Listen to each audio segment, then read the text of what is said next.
You can start, Rich. Okay. Welcome all to the November 15th meeting of the Manhattan Community Board 6 Housing and Homelessness Committee. My name is Rich Mintz, and I'm the chair of this committee. The meeting is called to order at 6:35 p.m. Tonight, we are joined by District Manager Jesus Perez and Community Associate Alexandra Crawford. Members of the public, you can raise any questions or comments that you have through the Q&A feature of Zoom.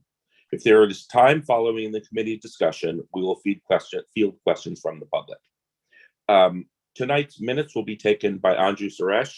Thank you, Anju.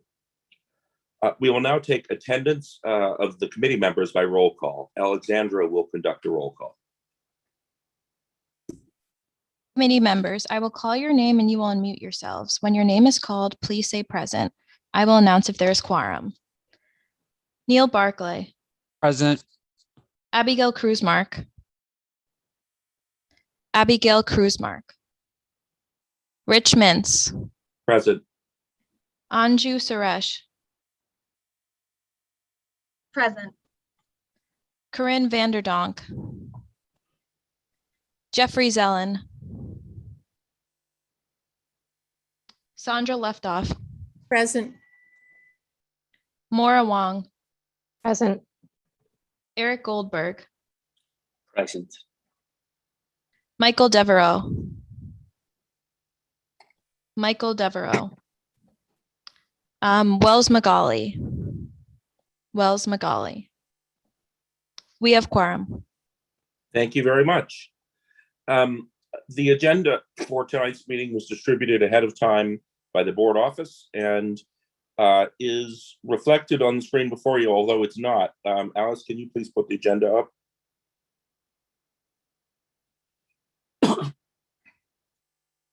Yes, give me one. Stand by all.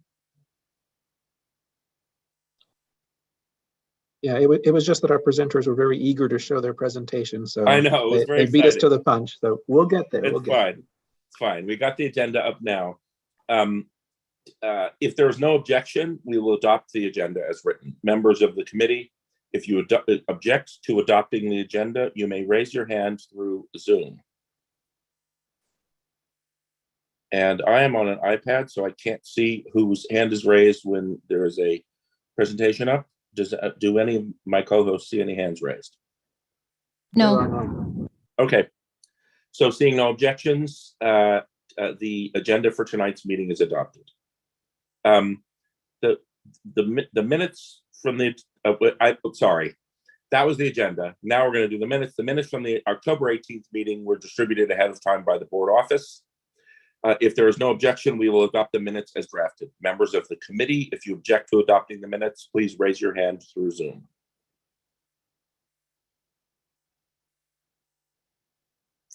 Seeing no objections, the minutes from the October 18th meeting are adopted and will soon be available on the CB6 website. Okay, some ground rules in order to conduct an efficient meeting. Yes. It was one, the minutes are fine, except in that it says that I was going to have my students possibly do a presentation about rental assistance. But although they did collect data from their supervisors, I couldn't have them do it. That's fine. I just wanted to clarify that. That's no problem. As you'll see when we get to that point in the agenda, the assistance program was suspended this morning, so there's not allowed to talk about it. All right. Minutes, so I don't know if you have to be so accurate. Okay. Yeah.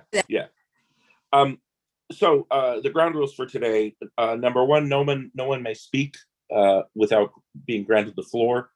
Number two, committee members, if you have a question about committee business or wish to make a motion, please raise your hand through Zoom. Number three, the chat function should not be used for committee business or questions about agenda topics. All such remarks should be made on the record by raising your hand through Zoom. Chat should only be used to alert us to any technical difficulty you are having or to state in writing information like an email address that was already stated aloud on the record during the meeting. When a committee member is given the floor to speak, I will identify you and you can unmute yourself so that you can speak. We are required by state law to have a transcript of this meeting, so please keep your questions and comments succinct and germane to the discussion. So the first agenda item on tonight's agenda is a public hearing, and I will now open the public hearing.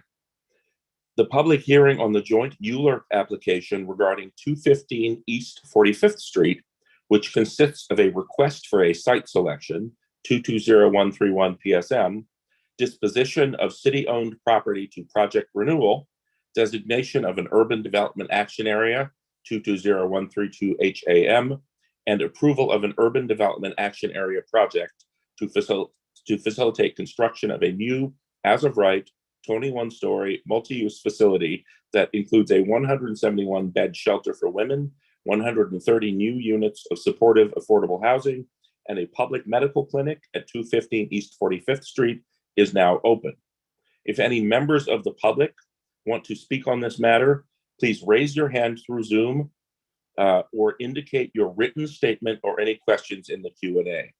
And to be clear, any written statement that you make in the Q&A will be distributed to members of the committee, and any questions that you ask in the Q&A, we will attempt to answer either during the meeting or in follow-up. If you do speak, you will have up to 3 minutes.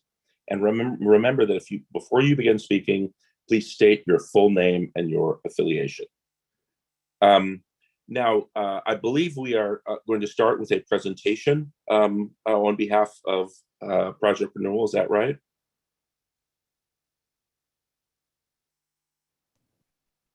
And I don't know who is presenting. That is right, Rich. Okay. Jim Collins, your hand is up. Did you have a comment?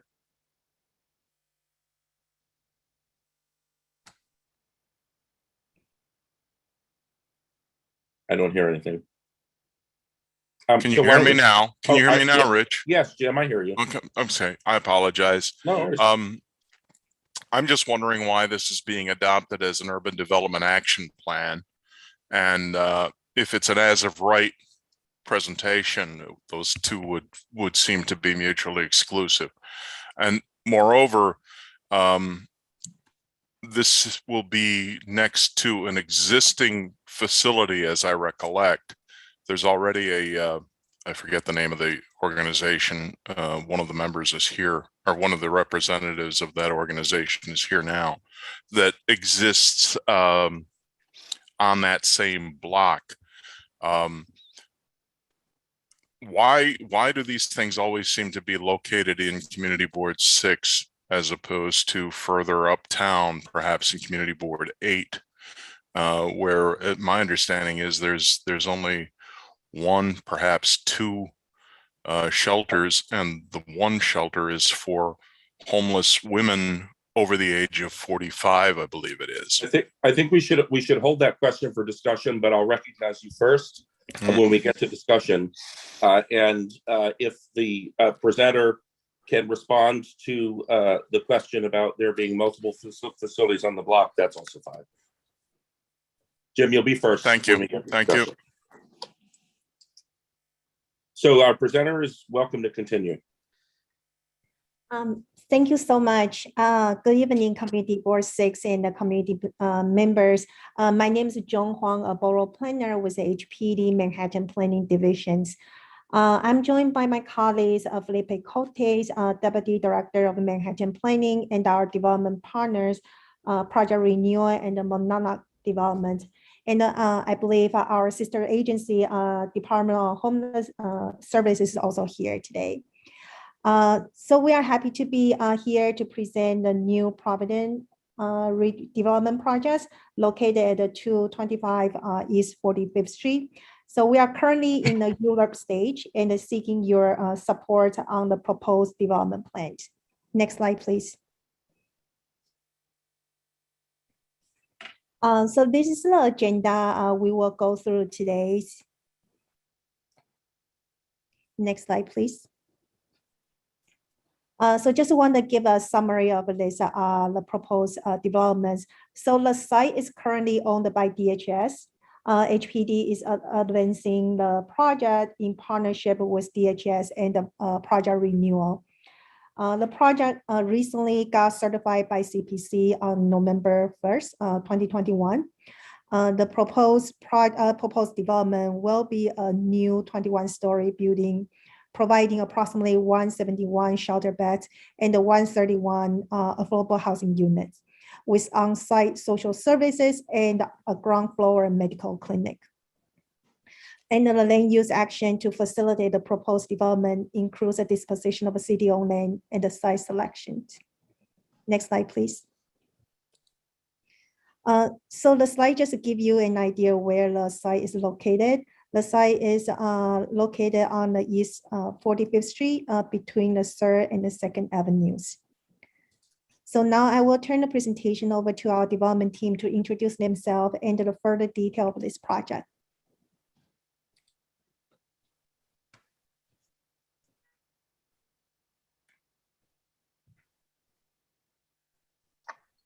Hi, good afternoon, or good evening, everyone. Thank you for having me. My name is Shannon Potts, and I'm the Vice President of Programs overseeing the programming of this project. And I'm here to talk to you today about Project Renewal and the services that we offer.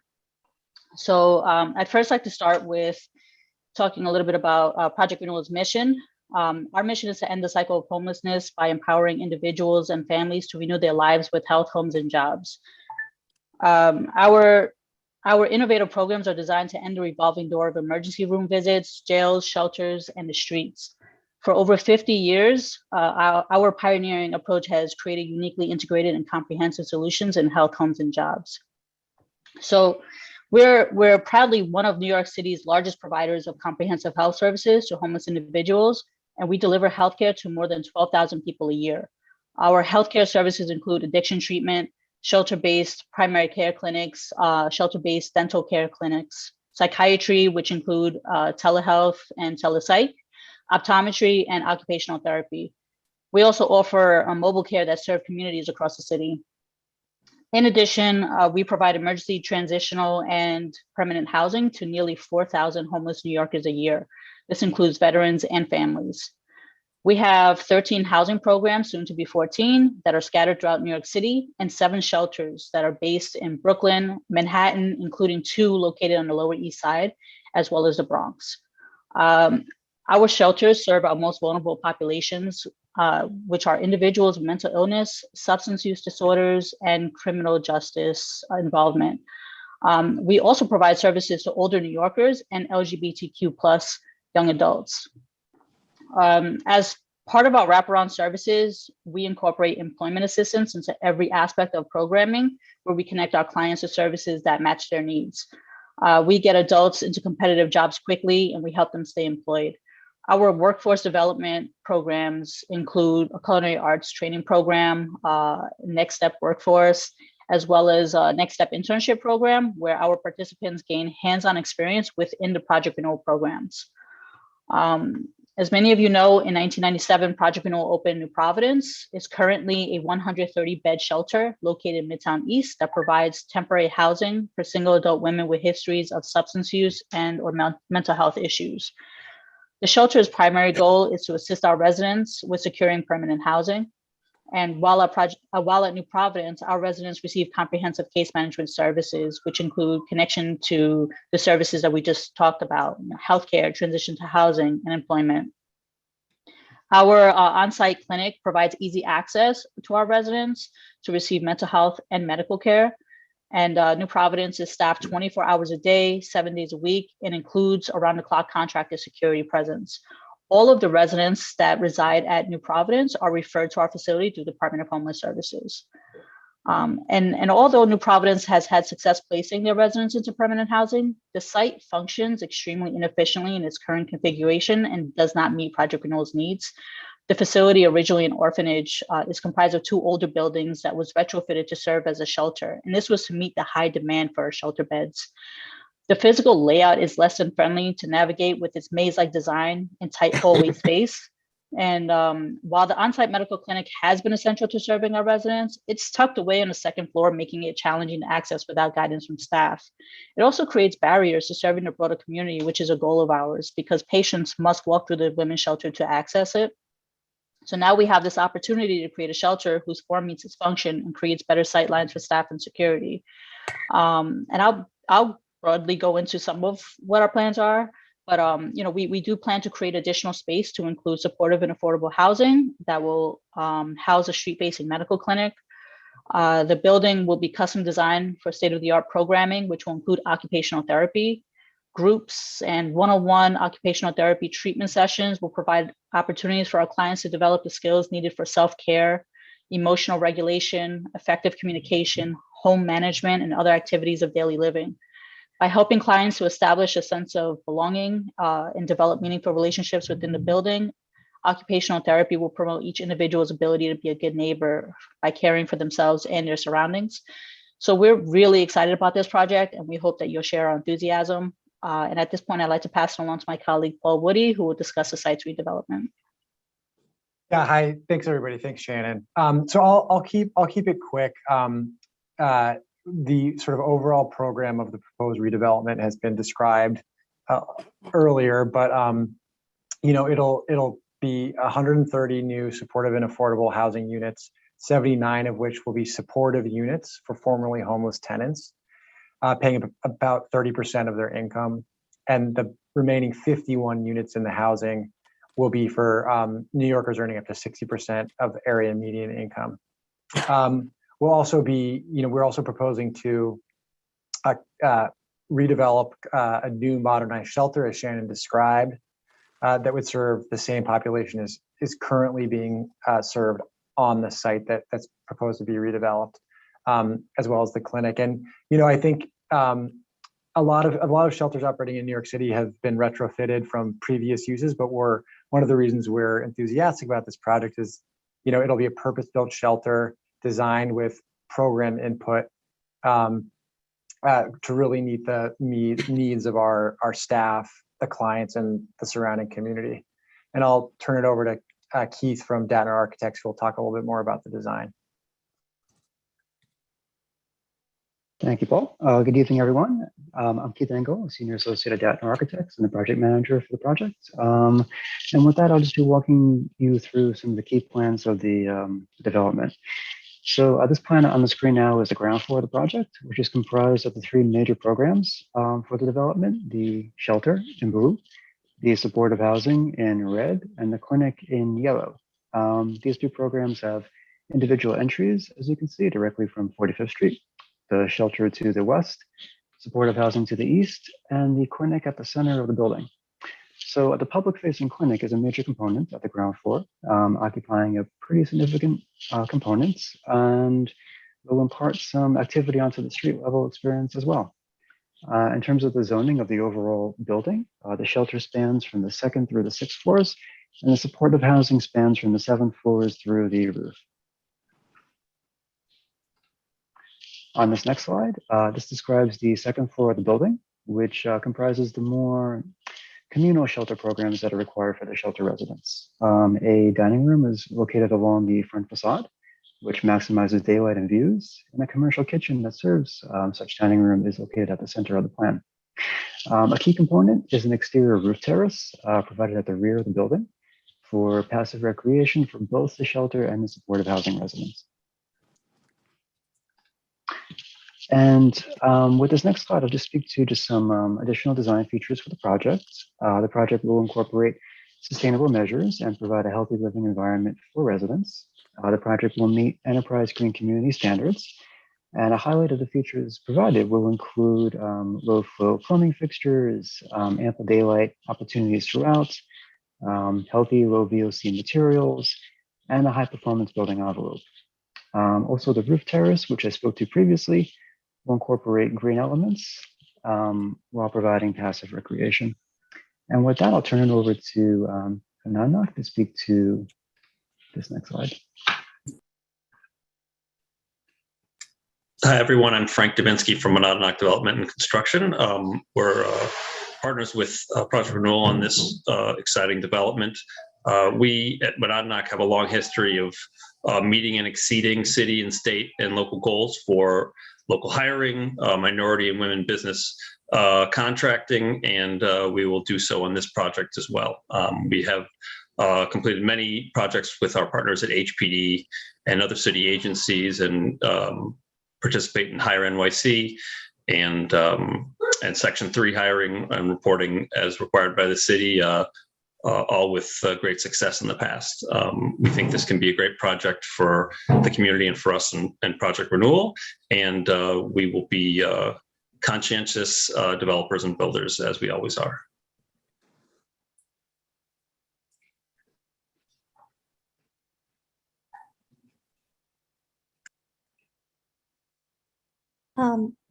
Yeah, so hi, this is the slide actually show the Europe timeline. So as mentioned before, we are currently is in the Europe stage, and the project just got certified 2 weeks ago, November 1st. And I believe today we have a presentation with a housing and homelessness committee, and we will come back again to meet the full board on December 8th.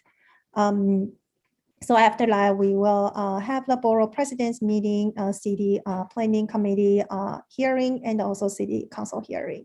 So we anticipate the ULURP can be complete by summer 2022. Next slide, please. So it brings to the end of the presentation, and thank you everyone, and happy to answer any question you have. Thank you. Will you please unshare your screen so that I can see there we go, I can see the participants again. All right, so this is the time for questions or comments. And I know that we have, Paul, are you raising your hand? Yeah, I wanted to clarify one thing. I hope it was clear in our presentation, but just in case it wasn't, what we're proposing here is a redevelopment of the existing shelter that's on 45th Street that's operated by Project Renewal. There was a question at the very beginning that that seemed a little, that it wasn't clear about that, but we're not adding a shelter in addition to what's already on 45th Street. We're redeveloping the existing shelter. So I just wanted to clarify that because I thought there might be some confusion about that at the beginning. Okay. I wanted to clarify. That's great. That's great. Thanks. And on behalf of Jim Collins, I will ask if someone from the development side can explain why the project is being developed with these specific zoning actions. I have some background, but I want to throw it to you first, if there's someone from your side who'd like to address that.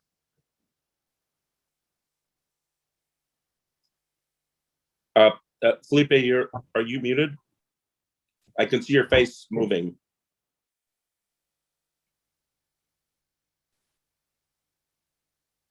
Yeah, I don't hear anyone.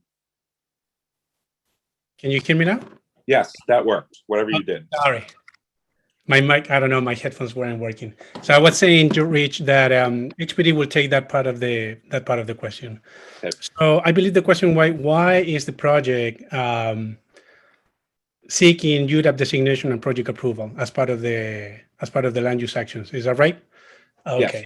So it is my understanding that as Paul said, we are trying to improve, redevelop the existing shelter. And we are trying not only to improve the existing shelter with a new one, but on top of that, we will be developing the new building with affordable housing units. In order to allow the new construction of the entire building, the city will need to convey the land to Project Renewal. So in order to do that, to convey the land, to dispose the land to Project Renewal, the tool that gives us that authority to dispose the land is the UDAP designation and the project approval. So That's not correct. it is the UDAP. No, I'm sorry. No, it's not necessary. Okay, the city can dispose of property using ULURP procedures, which requires, the community board and others to weigh in, the council member, representative council member, and then ultimately the vote of the entire city council. UDAP tends to be a very top-down, here's the plan, accept it or else. Actually, No, so- not even an or else, just accept the plan. Yeah, This is what was done in Queens when the city and the state tried to impose the Amazon warehouse. Same procedure. Jim, the city has different different ways to convey the land. The UDAP action is one way. The other one could be an Article 11. But in this case, we're not, or another one could be through Urban Renewal Authority.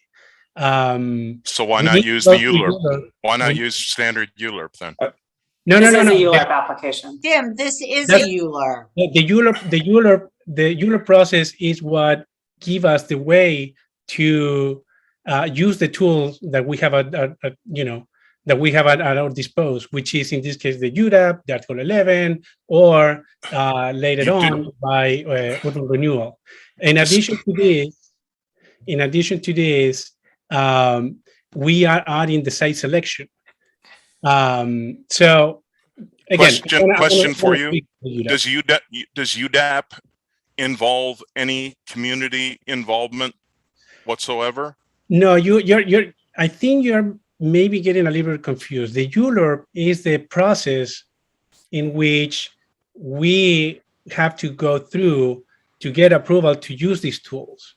So that's why we use, in this case, for example, let's say if the land already was owned by Project Renewal, and Project Renewal, no, this is not the way. Right, the ULURP is the process in which we are asking the city to give us the authority to convey the land to Project Renewal, mainly using the UDAP action. And that's why we need to go through the community board, to the VP, to the city planning commission, to the city council, and later at the end, everything is approved by the mayor. But ULURP is the process in which we ask basically permission to use the UDAP tool. ULURP is required anytime that you want to do some changes in the use of the land, or require, zoning map changes, disposition of land. I'm very familiar with ULURP. I've served on this committee, on the land use committee for 25 years. But I'm wondering where this is the first instance I've seen of a UDAP in Community Board 6. Urban Development Action This is Plan. not a UDAP. This is a ULURP. I understand it's a ULURP. I understand that. Okay, Yeah, but it is also it is listed on the agenda as an urban development action plan. Yes, that's and right. I'd like Mr. Cortez to explain why that step is necessary. And the answer is basically because the UDAP give us the legal tool that we use to convey the land to Project Renewal. That's the simple answer to that. The city has conveyed, in my experience, any number of instances where it has conveyed land to private developers or not for profits generally, and it has never involved a UDAP in my experience. I'm gonna stop this topic now. Jim, is there a concise formulation of your objection that you'd like to put on the record before we move on? Yes, I'd like to know why this is being done as a UDAP. So because Urban Development Action Plan. Jim, sometimes city-owned land has already received the UDAP designation and project approval, but not the disposition. So when you are trying to develop some of those pieces of land that already were designated as UDAP actions, that could have done in the past through urban renewal, for example, through an urban renewal plan. When you want to convey the land, you go through ULURP and you only ask for disposition because you already received the UDAP designation and project approval. So that's the way that you haven't seen UDAP in other previous projects that went through CV6. Maybe those sites ask for another land use action, let's say a zoning map amendment, and they didn't mention UDAP or something like that. Zoning map amendment and designation or disposition. So maybe that's why you didn't see the UDAP action, because probably the authority was already given to us or any other agency. I know that HPD, we don't have a lot of land in CV6, so maybe that's why you're not familiar with this request. But again, as I mentioned at the beginning, the UDAP is what gives us the authority to convey the land to project renewal at project closing. And that's why we are proposing it as part of the ULURP action. Thank you. Thanks. I'd like to know more about it, and I would advise the committee to hold off any approval of this matter until such time as that additional information is provided. What we can Thank you. What we can offer, Jim, is HPD would be more than happy to go back to CP6 later to maybe to give you maybe HPD, and we can ask DCP, our sister agency, to go back to CP6 to give an informational meeting maybe on what triggers ULURP, what kind of actions, and what are the tools that this should really be before the land use committee and not before housing and homeless. Thank you. Bye. All right. Thank you, Jim. Thanks to both of you. I hope that helps, Rich. Yeah, no, it's fine. It's fine. Joan, your hand has been up from HPD. Did you want to speak? No, before I just want to kind of, and more like a site selection. Yeah, so I will just. Great. Sandra McKee, you're up. Thank you. And I know we don't want to go back on this, but this project was presented to land use previously. And so this is not the first time that we are seeing this here at CB6. I did wonder though, Keith, if you could give us a little more information about the building. You didn't describe the height. And if you had any sort of other images that you might help us to understand the impact on this street.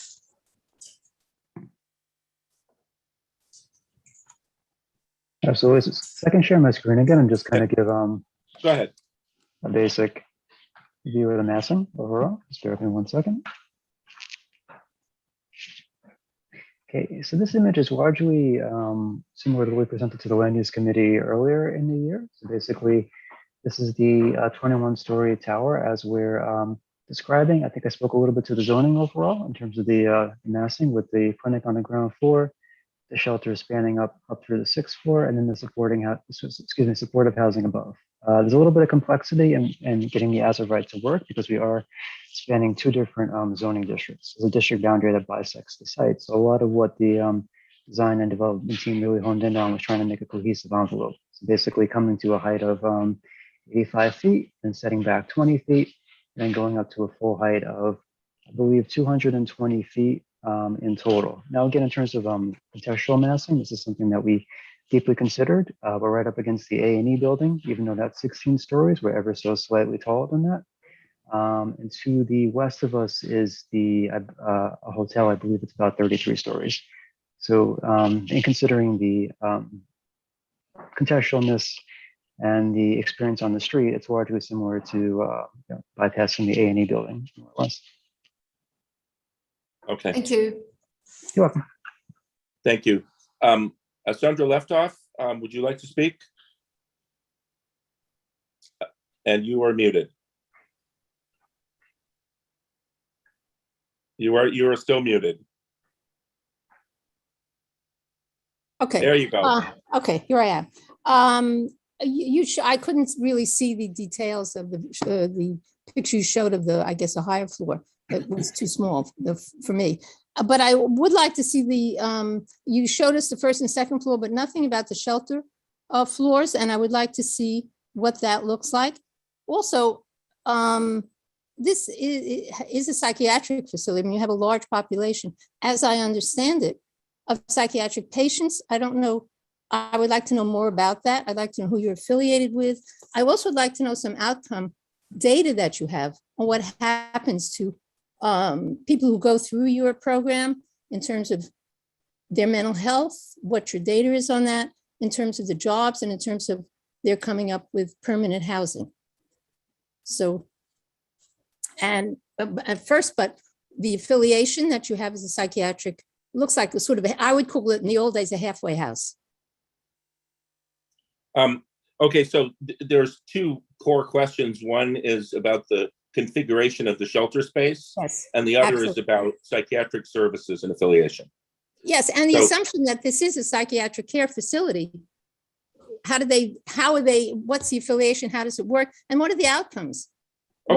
What are the outcomes as they try to reintegrate individuals. I'd like to hear some of the outcomes that in All fact right. this program So, provides. so let's- I'll take if you don't mind, Rich. I think it'll be great if Keith could put up the floor plan for the shelter Yeah, up let's on the do screen that. so we can talk a Thank little bit about that. But I do want to clarify that it's the same population that's on the site right now. So the shelter that will be on the site in the future is the same population that's on the site now. It's homeless women with some sort of psychiatric diagnosis. It is not a psychiatric facility, though Project Renewal does have a clinic on site to offer psychiatric and other medical care. And we do have Project Renewal has a medical practice that serves homeless New Yorkers. But anyway, Keith, why don't you talk a little bit about the shelter? Sure, absolutely. So what I'm showing on the screen right now is basically the second floor plan that I showed previously and the typical shelter floor plan, which is over on the right. This is the third to the fifth floor plan. Basically, there are 57 beds per floor for a total of 171 shelter beds. They're basically broken up into 5 10-bed dormitory style arrangements, as you can see towards the front of the building. Again, right on the street, ample light and air, being able to engage these spaces. We have one smaller dorm at the rear with 7 beds in total. We have our shared toilets on the shelter floor as well as security for at each floor level. In terms of the public facilities, that's kitchen and dining room primarily? The public facilities. There's the public facilities within the shelter section, the second floor. The public, the sort of communal areas in the shelter are on the second floor and also the sixth floor. So we have the dining room and kitchen, storage and restrooms on the second floor. And then on the sixth floor, if you want to go up there, Keith, we have social service offices, as well as activity room for the clients, a staff lounge, client laundry, things like that. So there's ample space for the clients to congregate in the space, both inside the building and on that roof terrace in the back of the building. Okay, and just to state this explicitly for clarification, the shelter section of the building and the supportive housing section of the building have separate entrances, and there's no pass-through between those sections other than through emergency stairways. Is that right? That's right. The supportive housing is an apartment building, right? So it'll have like a doorman or security at the first floor, but the people who live there are tenants and live independently. The shelter that entrance is on the left in blue. It has a separate entrance with its own security check and lobby and things like that. Okay, thank you. So who would like to take Wait, Chandra's I just question? like to Go ahead. Oh, okay. Good, because you're saying these are people with a psychiatric diagnosis. I see that they're in a dorm situation, so on. All of that brings up concerns to me as a practicing therapist. But I would is the assumption that these are formerly hospitalized individuals who are now being reintegrated into society. So I have some idea of what the population is you're talking about. Shannon, do you want to take this one? Sure. Our residents don't necessarily have hospitalization backgrounds. When we mention that they have psychiatric diagnoses, it just means that they have an Access 1, and they qualify for specialized housing for individuals with severe and persistent mental illness. It doesn't necessarily mean that they're unstable. A lot of them are stable, whether it's on meds or in therapy. Okay, then that would get to the second concern of your outcome, some of your outcome data on what happens to these people and what kinds of care they're getting, and who you're affiliated with in terms of psychiatric facilities. If you can clarify specific data that you're interested in, I can circle back and get that to you. In terms of affiliations, I mean, we have psychiatric services that we offer through Project Renewal. Our clients are coming through the Department of Homeless Services shelter system. So, it's up to each individual whether they want to plug into the services that are offered within the Project Renewal Network or independently outside in the community provider. And so I have two follow-up questions on that. One is the clinicians are employees of Project Renewal. Is that right? Yes, we have psychiatrists on staff, and we're an FQHC provider, so we operate clinics both in our shelters, and in this case, it would be on the street facing the the street. So so we have psychiatrists on staff. Yeah. Okay, and then the second question is: this is the same population makeup that is currently occupying the shelter, just in a newly built facility. Is that right? Okay. Yes. So the one thing I do want to circle back to is, Shannon, I think, had some really great statistics during her portion of the presentation about our success placing our clients from shelter into permanent housing, getting them jobs, things like that. So I don't know, Shannon, if it's worth sort of repeating some of those things from your presentation, because I think it gets at a little bit of what's being asked here. Sure.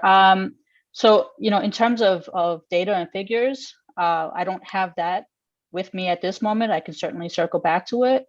But our residents are connected to comprehensive services. It's connection to healthcare, transitional housing, employment.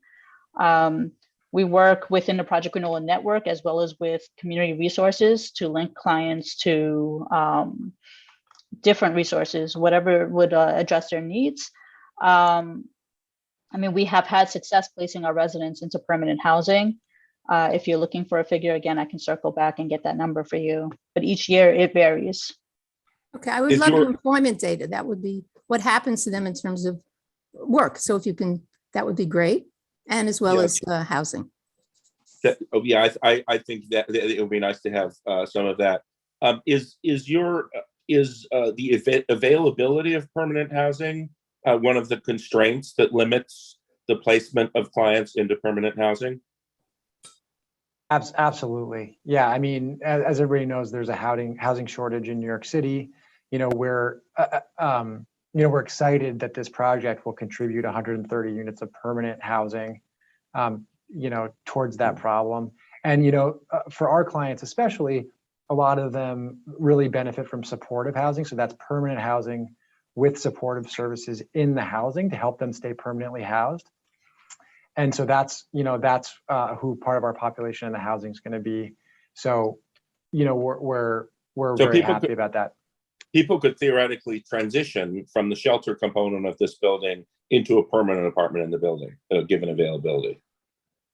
Yeah, I mean, we get our referrals for the supportive housing from DHS and HRA, so it has to go through that process. But yes, theoretically, yes. I mean, we would love to see that happen. Okay, very good. Yeah. All right, hang on, I'm checking for additional hands up. We have nothing in the Q&A, and I don't see any hands up. Alex and Jesus, do we have anyone from the public who has asked to speak? Oh, I do see two hands. And I will call on you in order. The first is William Thomas, member of the public. I don't know how we need to promote him in order to be able to speak. Oh, it looks like he's been promoted. Unmute yourself, please. Hello there, Rich. Can you hear me? Yes, I hear you. Great. Hi, everyone. My name is Will Thomas. I just wanted to say that I'm here to support the proposal for New Providence. I'm the executive director of Open New York. We're an independent grassroots pro-housing organization, and we feel that New York desperately needs more 100% affordable projects exactly like this one. Right now, New Yorkers are facing rent increases of 50, 60, 70% as rent discounts offered during the pandemic expire. Homelessness is at the highest rate since the Great Depression. There are over 14,000 children who sleep in city shelters each and every night. And so the 100 plus affordable homes this would offer are desperately needed. And also, we fully support the shelter element of the proposal. Midtown East has stellar access to the largest jobs hub in the Western Hemisphere. It's a great neighborhood for people to get back on their feet. So I would urge the community board to fully support this project as well. Thank you. Thank you. Anne Sullivan, your hand was up. Would you like to speak?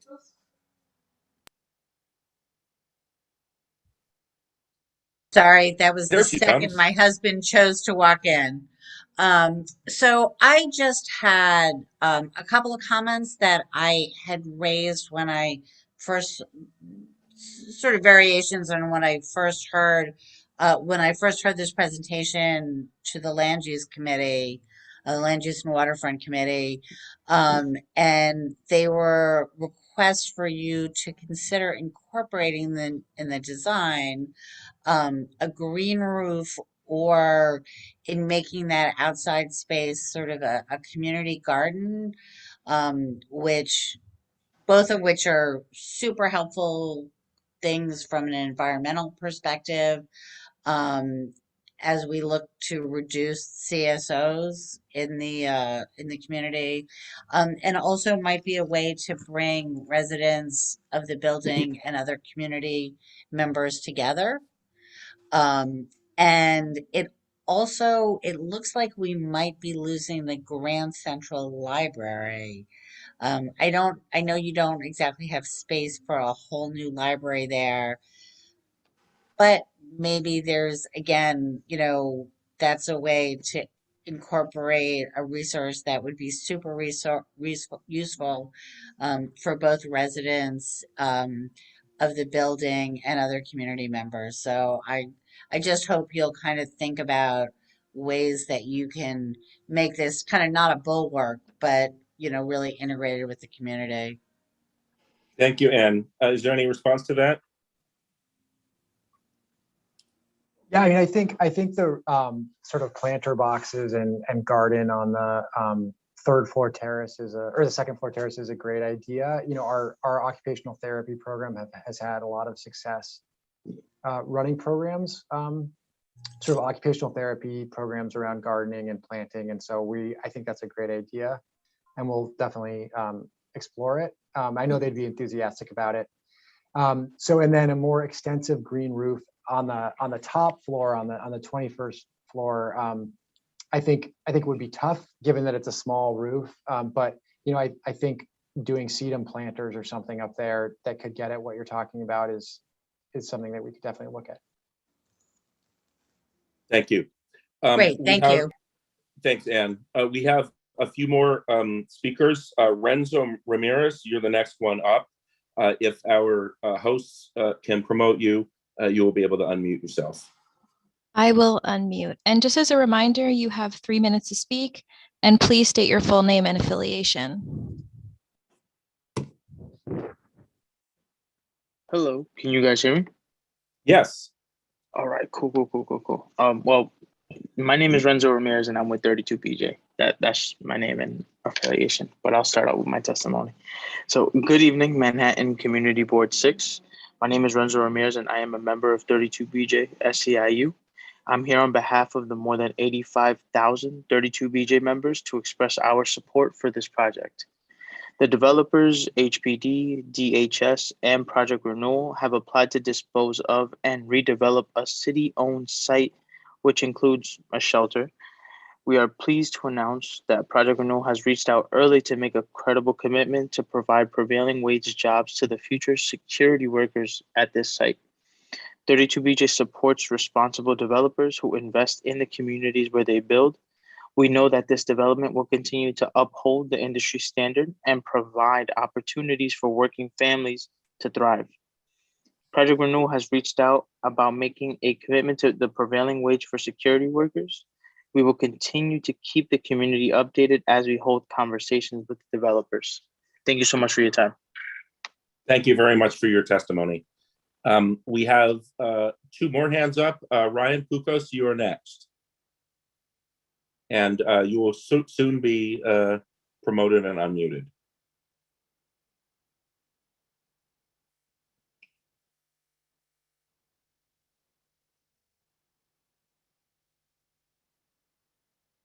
I would do it myself, but I can't figure out how.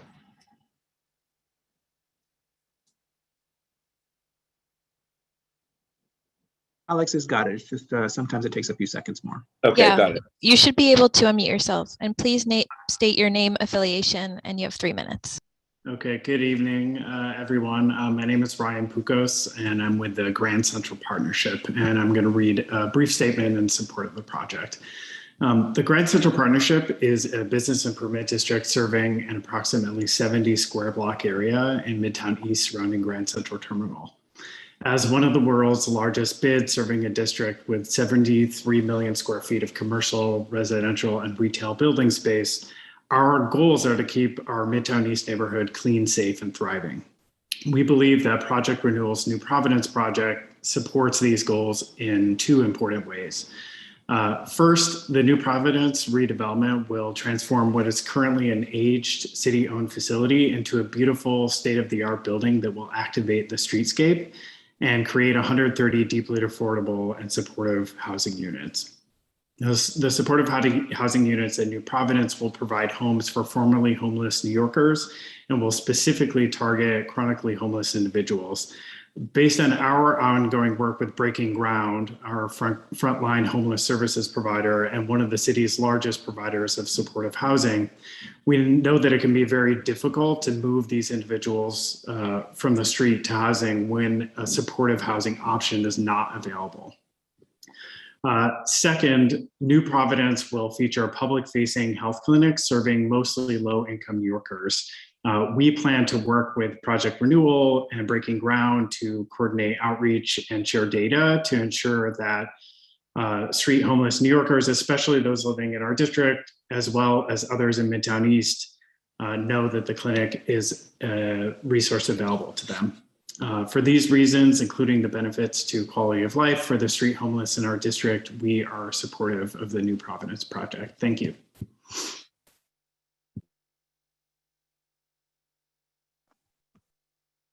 Rich, you're muted. It was my turn to be on the receiving end of that comment. Thank you, Ryan. Jake Schmidt, you are next, and I believe you can unmute yourself. Yes, indeed. Can you hear me? Yes. Hi, my name is Jake Schmidt. I'm a resident of Community District 6. I both live and work within the district. I'm here to speak strongly in favor of this project. As a member of the community, it's important to me that we be welcoming to new people, especially the most vulnerable people. And I hope and expect that CB6 will represent me by enthusiastically voting yes on this proposal. This is a great project that will help a lot of families thrive. I heard a concern earlier that this project could instead go in CB8 uptown, and I think the answer to that is really obvious. We should do both. We should build 21-story supportive housing developments all over CD6 and all over CD8. I will be there to support every one of them, and I hope this community board will join me. Thank you.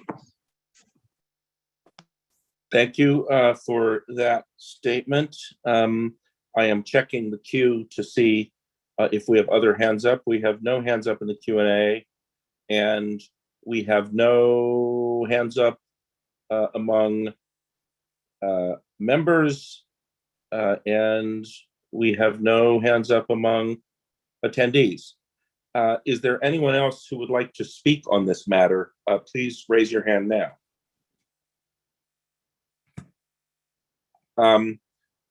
Okay, I believe that is it. The public hearing on the joint ULURP application regarding the redevelopment of 215 East 45th Street is now closed. Thank you to all the members of the public who participated and to the committee members for their discussion. We will now turn to a committee discussion of this, in which committee members only will be speaking. Are there any comments from the committee, or would anyone like to put a motion on the table?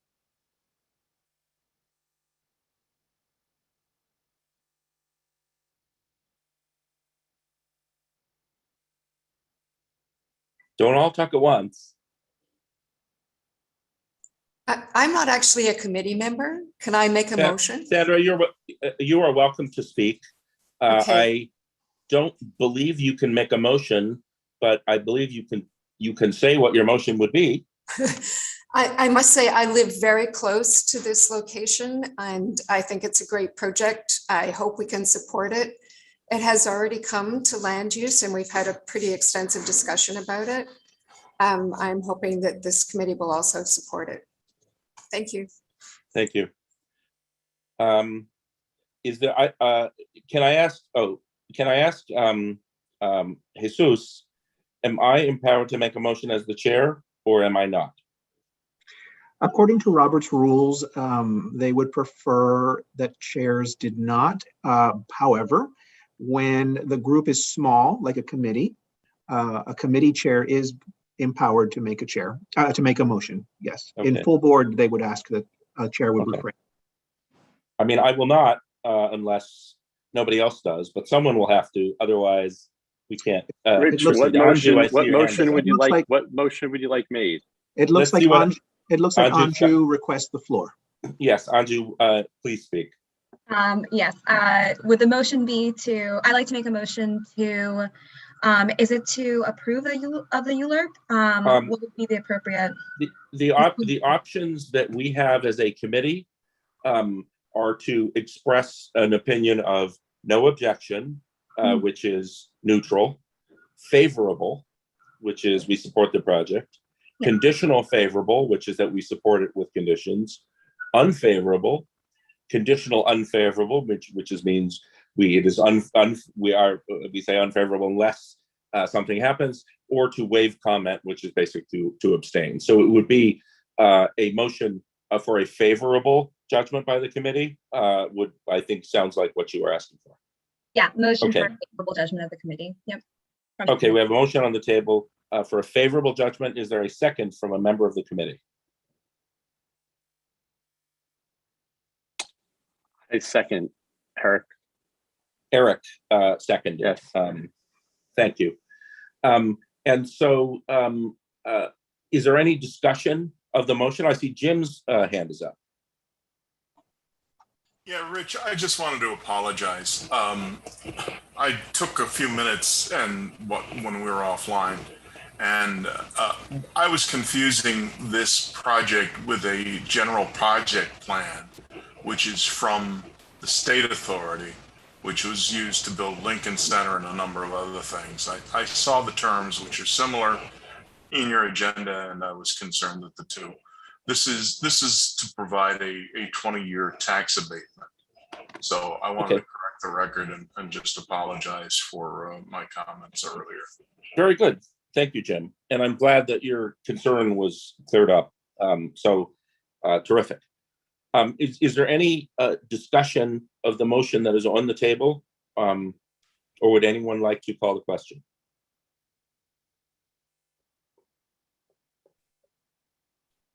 I just have the gavel. I don't make motions or.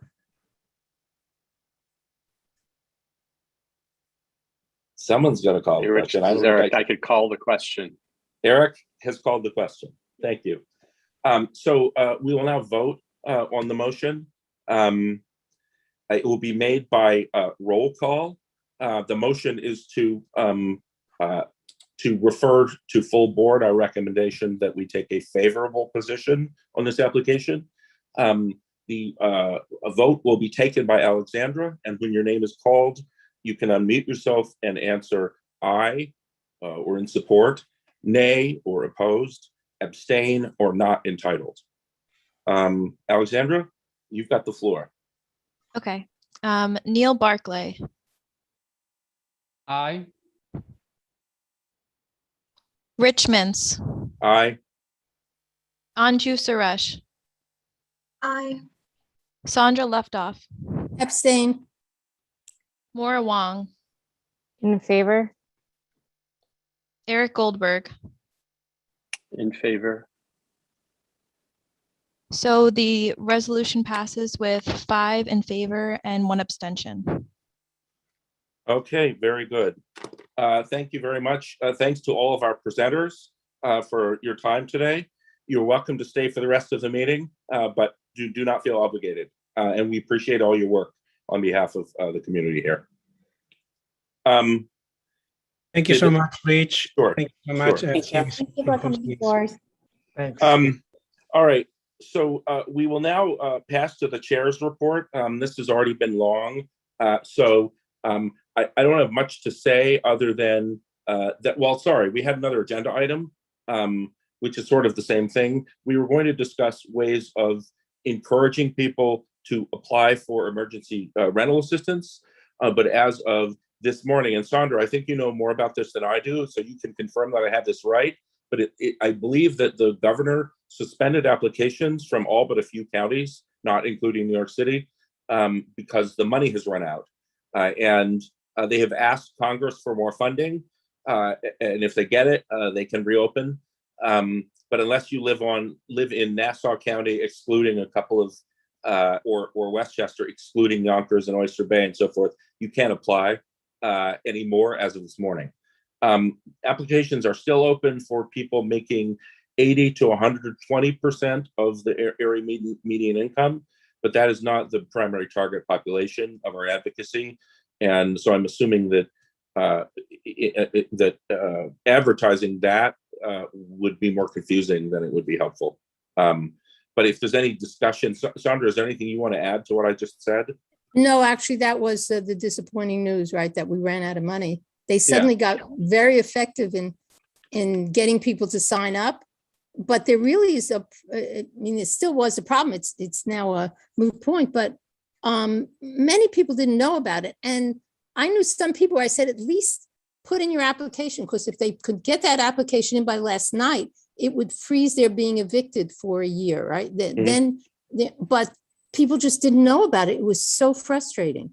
Maybe they'll get the money, maybe not, but the hammer's going to come down on a lot of people. And that's unfortunate. Well, I understand that the governor has asked for another $1 billion to continue the program for 3 months. We'll see what happens. Yeah, the other part of it, which is not, it's sort of part of it, because the eviction moratorium is going to run out in January. Yeah. And from my students who all did really ask their supervisor, which it was great, but that's aside. It was great that they got to do that in a relationship with the supervisor as a result. But there's no apparent, as far as we found out from the agencies, there's nothing going on right now to oppose the ending of the eviction moratorium. Now, I assume starting sometime in December, they're going to start getting together, these various organizations, and doing something, but there's nothing directly on the table. I've seen rumblings of political gossip that it's likely to be extended for another year in January because it's an election year, but that is just, handicappers making guesses about what will happen. Right. Is there, in your opinion, is there something we should be doing as a committee to press early for an extension if we believe an extension is warranted? Yeah, that would be great. I mean, that just means getting into, one is it was this what we started talking about last time, which is how do we let people know that this is an issue in their lives, and that they that there is this funding around, and have them really contacting their state representatives as a force. And that's, that's very frustrating. I want to add one thing, because I don't know when it's going to come up again, but there's a great group called the Housing Data Coalition. I don't know if you folks know about it. I know. Do you, Rich? No. I'm looking now. Well, they're amazing, and they're first of all, they use data as their, as the card they play. But what they do is great. Their policies are great. They have monthly meetings. It's open if people are interested to join it. But they really help keep one informed about actions that they're trying to take on these issues. So people here might be interested in getting involved in that. But short of getting in touch with your, informing, and the problem always is one of communication. Individuals to both to extend the eviction moratorium, which is a complicated issue because of the small landowners, right? I mean, the landlords, which is fair, but too many people didn't know about it. And that's I see that we have 7 legislative days after the legislation reconvenes and before the moratorium expires. So it does sound like we should get moving ahead of time if we can. I should look into, do we know who sponsored the original moratorium legislation? I'm looking now. Senator Well, Brad that's Kavanaugh. Kavanaugh Yeah. did. Kavanaugh and Dinowitz are the two who were quoted in the press release, so I assume they're the lead sponsors. So we Okay, should that's- follow up. Go ahead.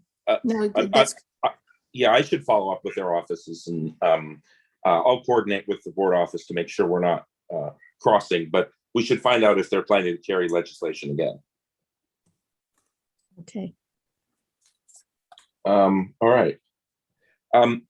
Well, I will open the floor to old or new business. If there's any member of the committee that has old or new business, please raise your hand. No old or new business. In that case, Sandra's hand is up. It's a quick question because I realized, I mean, I was on this committee as a public member a couple of years ago, but Yeah. I think one of the issues for me is finding out what the issues are in housing in our community. So I know what to think about. I know what I think about, you know, but it's a little bit personal and so on. I'm a rent stabilized person. I've always got issues on that. Yeah. But I realize I feel out of touch with, you know, what are some of the issues in housing that I can think about that I would, you know, that would help me figure out what my own agenda is. If there's no objection, let's spend 3 minutes right now just trying to outline some of them. That would be great. Our charter is housing and homelessness.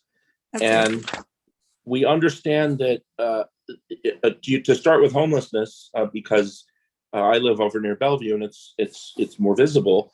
There is street outreach,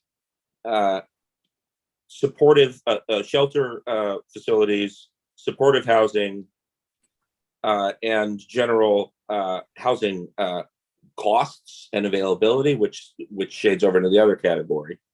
And along with shelter services, there are all the supportive services that benefit people who are vulnerable, such as you know, healthcare outreach and mental health services, and so forth.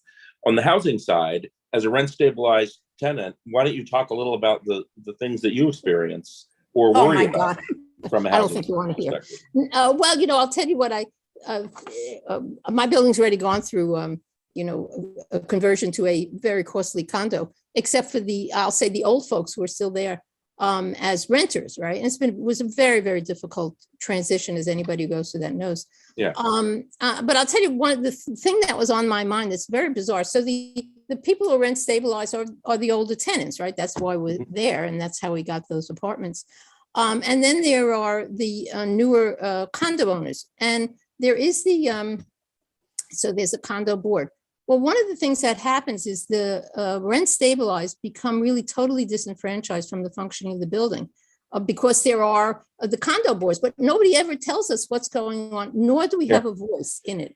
And it's like, I'm sorry, I'm too old to be treated this way on the one hand, but to be this disempowered really doesn't seem right. And so one of the things I thought was, well, there really needs to be a change in the policy where a rent stabilized person has to be represented on these boards. I've been wondering about this because I have friends in condo buildings who are condo owners in buildings that have rent stabilized tenants, and they speak very dismissively of the rent stabilized tenants. And you know, I've always thought, well, I mean, those people have been there longer than you. I don't understand why you think you're so fancy, you know. Do we know whether there's a broader movement of any kind to ensure representation? It's something we're looking into. It would be great to even come up with a proposal like that. As far as I know, no, it simply is what it is. Right. And you know, and that's a mistake. And also, as we certainly went through the pandemic, the issues in our building, the older tenants really need to be attended. You know, somebody needs to be thinking about it. They needed a voice, and et cetera, et cetera. There wasn't any way to do that. So the pandemic brought it. It was bad enough, but the pandemic certainly brought that issue very much up. So it'd be great to begin that. Yeah, I'm interested in that. So I made a note of that. To zoom out and speak more broadly about the housing situation, there are eviction protections, protections against rent stabilization abuses, which this committee has looked into in the past.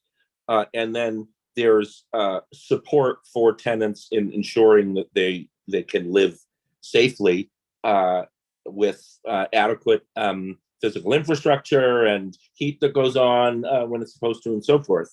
Then there's the broader issue of housing supply, which touches on what zoning allows to be built and what communities allow to be built. And obviously, we keep our eye on the buildings that come up for our review and try to weigh in favor of development where appropriate. But I would love any ideas that anyone has on things we could do to advocate for more home building, especially of supportive housing or affordable housing in this district. I'm not putting you on the spot right now. I'm just saying that's a direction we should be working in. Hey, just one thought, Rich, as we go through ideas or topics. One of the things that's often on my mind is about transparency and the extent to which building owners actually share information with the community. So I guess examples are, I think there was legislation prior to the pandemic around, I guess, removing obstacles in the way of making housing easier to obtain. So the role of real estate agents and brokers and what they could charge tenants in different processes. And I think Councilmember Powers had a whole set of proposals that were up for discussion around caps and limits that brokers could charge. Basic things like building owners requiring them to make floor plans available because of all the issues that go on with like misrepresenting properties in the market rental space. So I just think, there could be some requirements that building owners, if they're going to take public funds, that they need to share information back with the community. So I don't know what it would take on, but those are some of the things that seem pretty inaccessible and make it harder to obtain housing. The biggest challenge with imposing regulations like that is that presumably they would be imposed on buildings that have rent stabilized units, because those are the ones that the city and state have leverage over. But those agencies have no enforcement capacity, which is what we found out in other areas.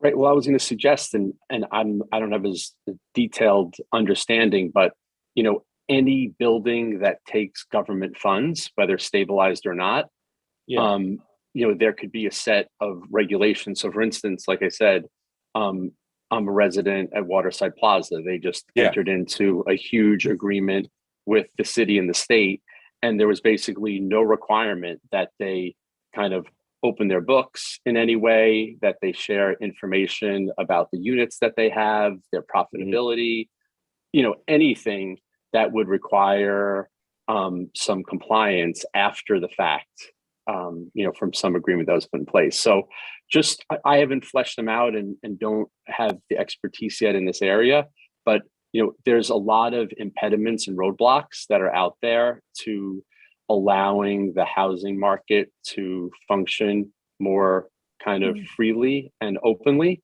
and ways that we could break some of those barriers down.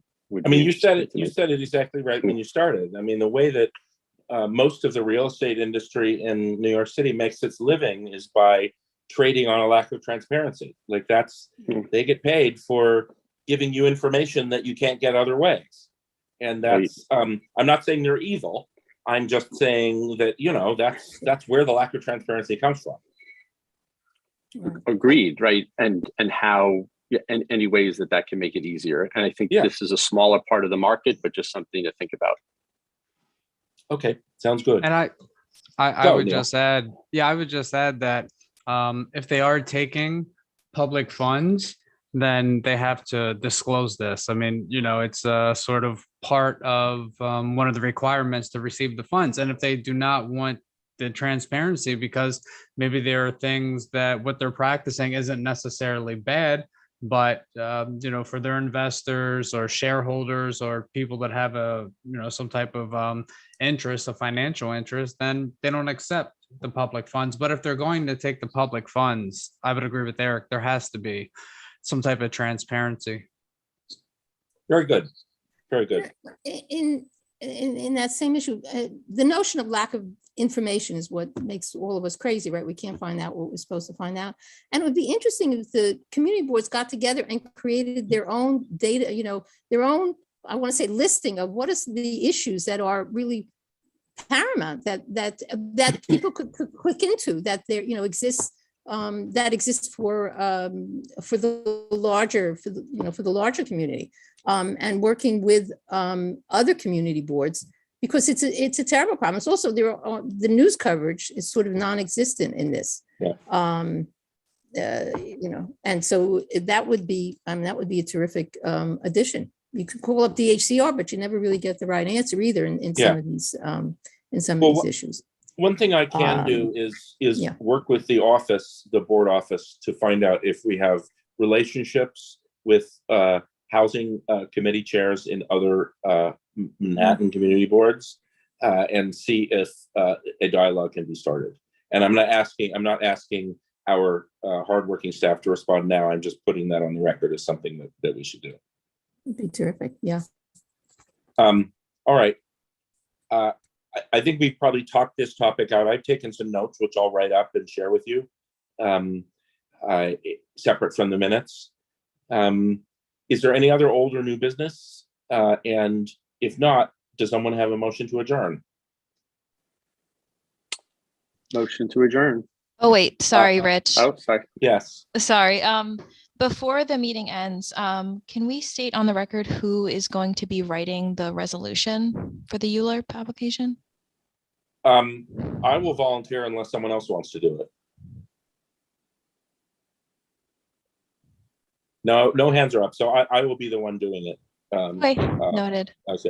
Thank you. All right, so I think Eric, who is our motion maker for the day, is about to make a motion to adjourn. Motion to adjourn. Thank you for that motion to adjourn. This meeting is adjourned on Monday at 7:52 p.m. for the minutes. Thanks all of you for your energetic participation.